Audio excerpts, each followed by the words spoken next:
Bismillahirrahmanirrahim.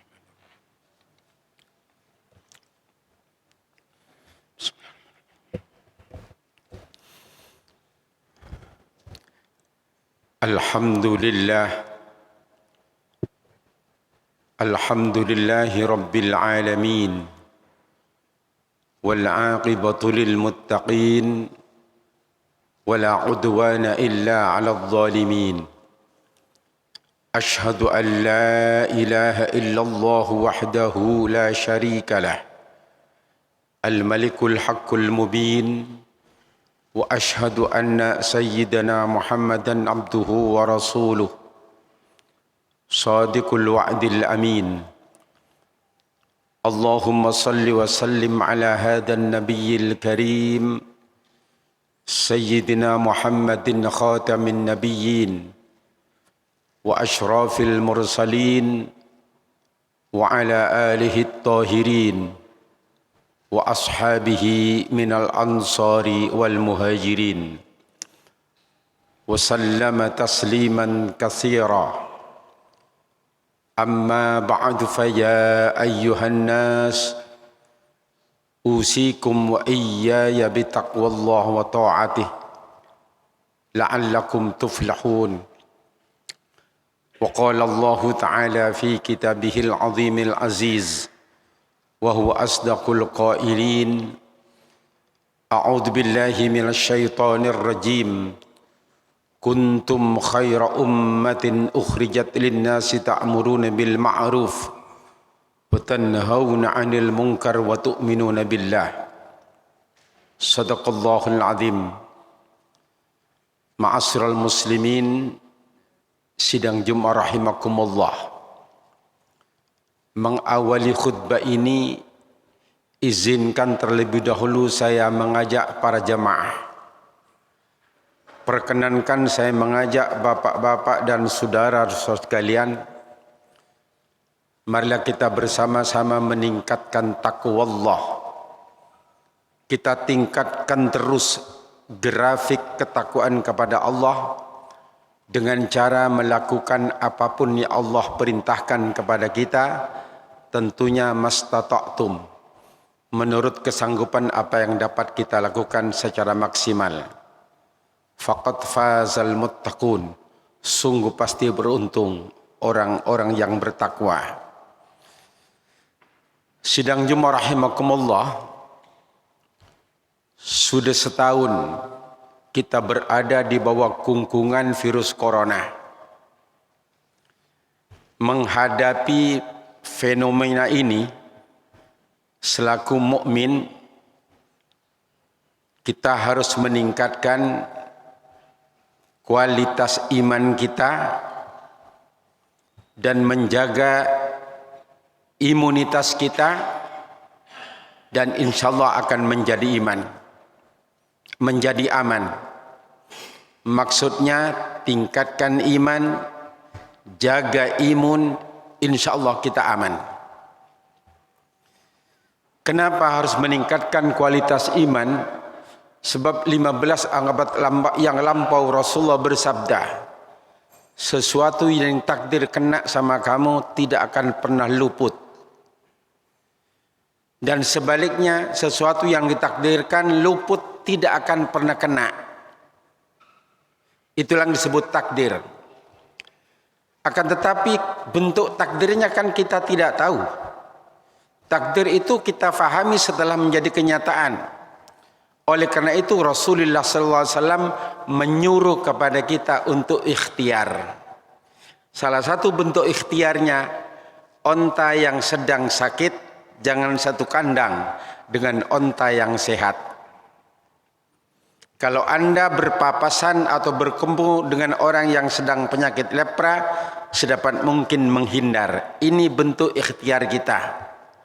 Alhamdulillah dalam menghadapi COVID-19 ini, kita sudah melakukan ikhtiar dengan cara pakai masker, jaga jarak, dan selalu cuci tangan.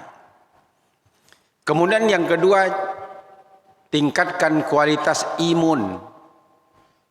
Betapa maha hebatnya Allah Sang Pencipta. Pada setiap diri manusia itu ada imunitas, ada antibodi yang mampu melawan setiap kuman, virus ataupun yang masuk ke dalam tubuh kita apabila imun itu kualitasnya bagus. Oleh karena itu mari kita tingkatkan kualitas imun kita dengan cara mengkonsumsi makanan yang bergizi, memperbanyak mengkonsumsi vitamin A dan E, cukup istirahat atau tidur, dan tenang dalam hidupnya. Apabila imannya sudah mantap, kualitasnya imunnya kuat, insya Allah kita aman. Kita sikapi apa adanya saja. Sebab ketenangan, kesabaran itu merupakan sebagian daripada asy-syifa, penyembuhan. Sidang Jumat rahimakumullah.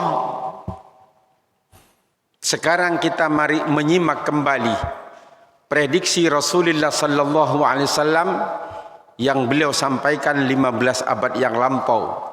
Hadis ini diriwayatkan dari sahabat Sauban. Sauban ini salah satu ajudan Rasulullah sallallahu alaihi wasallam. Dia berkata, qala Rasulullah sallallahu alaihi wasallam, katanya Sauban, Rasulullah bersabda, yusiku an tatada'a alaikumul umam kama tatada'al ukalatu ala qas'atiha. Akan tiba suatu masa di mana kalian akan dimangsa, akan dikeroyok, akan dikepung dari semua sudut dan dari semua arah. Mereka begitu bersemangat untuk mengeroyok kalian, sebagaimana orang sedang kelaparan mengeroyok makanan yang telah tersedia di meja makan. Mendengar prediksi Rasulullah itu, para sahabat bertanya, amin killatin yauma idin ya Rasulullah, apakah kondisi kita seperti itu karena jumlah kita sangat sedikit? Qala, Rasulullah menjawab, la, tidak, bal antum yauma idin katsir, bahkan ketika itu kuantitas kalian mayoritas, jumlah kalian banyak. Akan tetapi kagusa isail, kualitas kalian, mutu kalian laksana buih di permukaan air laut. Jadi secara kuantitas kalian mayoritas, tetapi secara kualitas kamu minoritas. Dan bersamaan dengan itu, maka hilanglah rasa segan, rasa takut dari musuh-musuhmu. Lawan-lawanmu begitu mengintengkan kamu, sebab mereka telah tahu kualitas kalian. Dan bersamaan dengan itu, kalian dihinggapi penyakit, yaitu penyakit wahnun. Lalu sahabat bertanya, mal wahnu ya Rasulullah, apa penyakit wahnunnya itu ya Rasulullah? Rasul menjawab, hubbud dunya wa karahiyatul maut. Penyakit wahnun adalah terlalu cinta kepada kehidupan berupa jabatan, harta benda, kedudukan dan sebagainya, wa karahiyatul maut, dan takut mati. Sidang Jumat yang berbahagia, kalau kita bicara tentang kuantitas, Indonesia jelas kita adalah mayoritas. Lalu bagaimana dengan kualitas kita? Barangkali tidak etis kalau saya sampaikan di sini, tapi kita sudah menilai diri kita sendiri. Secara pendidikan kita masih di bawahnya negara tetangga kita. Jadi jawabnya adalah meningkatkan kualitas kita melalui pendidikan. agar kita bisa sejajar dengan negeri lain minimal. Bahkan lebih bagus kalau kita melampaui kualitas mereka. Itu yang pertama yang perlu kita lakukan. Yang kedua, ya, penyakitnya adalah hubbud dunya. Terlalu cinta kepada kehidupan. Banyak terjadi di antara kita demi kedudukan, demi harta dan sebagainya, imannya digadaikan. Walaupun ada juga yang tidak sampai menggadaikan imannya, tapi tidak tunduk dan patuh terhadap peraturan agamanya. Yang penting posisi itu kita dapatkan, walaupun agama tidak perlu diperhatikan. Barangkali yang begini sudah terjadi di tengah-tengah masyarakat. Lalu waqariyatul maut. Kata Rasulullah, di antara kalian ada yang takut mati. Golek selamat dewe-dewe. Walaupun harga dirinya sudah diinjak-injak, saudaranya sudah tidak dihiraukan, dihina, kalian diam mencari selamat. Tidak bangkit untuk membela. Keadaan ini yang membuat kalian terpuruk. Oleh karena itu, melalui mimbar ini saya mengajak, mari kita bermohon kepada Allah Subhanahu wa taala, semoga kita menjadi muslim yang kuat. Muslim yang sanggup melaksanakan semua perintah Allah. Lakukan semua perintah Allah sesuai dengan kemampuan yang ada. Dan tinggalkan segala apa yang dilarang. Melalui mimbar ini saya mengajak, mari kita menjadi muslim yang apabila bertemu dengan larangan Allah, stop, berhenti di situ. Jangan lagi yang dilarang Allah masih direkayasa, diotak-atik, sehingga ujung-ujungnya seolah-olah menjadi boleh. Kita jangan suka menghela hukum. Begitu haram, ya haram. Dan harus kita pegang teguh. Begitu kita bertemu dengan perintah Allah, lakukan menurut kemampuan maksimal. Melaksanakan perintah itu pakai kalau kita sanggup, kalau kita punya waktu, kalau kita punya tenaga, makanya lakukan sesuai dengan kemampuan. Tapi meninggalkan larangan itu tidak perlu modal, tidak perlu biaya, tidak perlu tenaga. Stop saja, itu sudah meninggalkan apa yang dilarang oleh Allah Subhanahu wa taala. Dan akhirnya bermohon kepada Allah, semoga kita sebagai warga negara yang baik, baik sebagai muslim maupun sebagai warga negara yang baik, semoga diberi kekuatan oleh Allah Subhanahu wa taala untuk dapat melaksanakan semua perintahnya dan dijauhkan dari segala larangannya.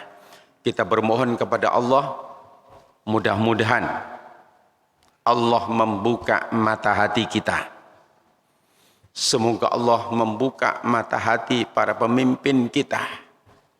Kita bermohon kepada Allah, semoga Allah membuka mata hati para wakil kita, sehingga kita dan mereka senantiasa membuat program untuk kebaikan kita, untuk kesejahteraan umat ini. Inna asal kalam kalamullahil malikil alam. Wa idza quri'al qur'anu fastami'u lahu wa ansitu la'allakum turhamun. A'udzu billahi minasy syaithanir rajim. Bismillahirrahmanirrahim. Kuntum khaira ummatin ukhrijat lin-nasi ta'muruna bil ma'ruf wa tanhauna 'anil munkar wa tu'minuna billah. Barakallahu li wa lakum fil Qur'anil azim wa nafa'ani wa iyyakum bima fihi minal ayati wadh-dhikril hakim wa taqabbala minni wa minkum tilawatahu innahu huwas samiul basir.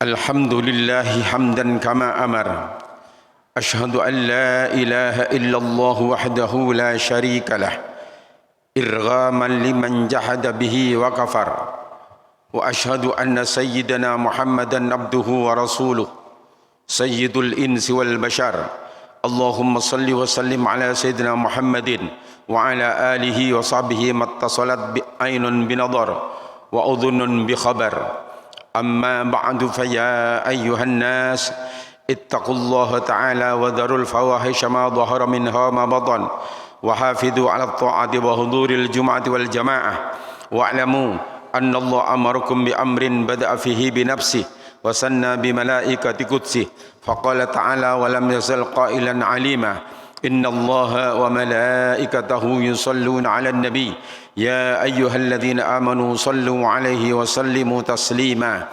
اللهم صل وسلم على سيدنا محمد وعلى آل سيدنا محمد كما صليت على سيدنا إبراهيم وعلى آل سيدنا إبراهيم في العالمين إنك حميد مجيد اللهم ارض عن الخلفاء الراشدين الذين قضوا بالحق وكانوا به يعدلون أبي بكر وعمر وعثمان وعلي وعن الستة المتممين للعشرة الكرام وعن سائر أصحاب نبيك أجمعين وعن التابعين وتابع التابعين ومن تبعهم بإحسان إلى يوم الدين والحمد لله رب العالمين اللهم لا تجعل لأحد منهم في عنوقنا ظلامة ونجنا بحبهم من أهوال يوم القيامة اللهم أعز الإسلام والمسلمين وأهلك الكفرة المشركين اللهم أعز الإسلام والمسلمين وأهلك الكفرة المشركين اللهم أعز الإسلام والمسلمين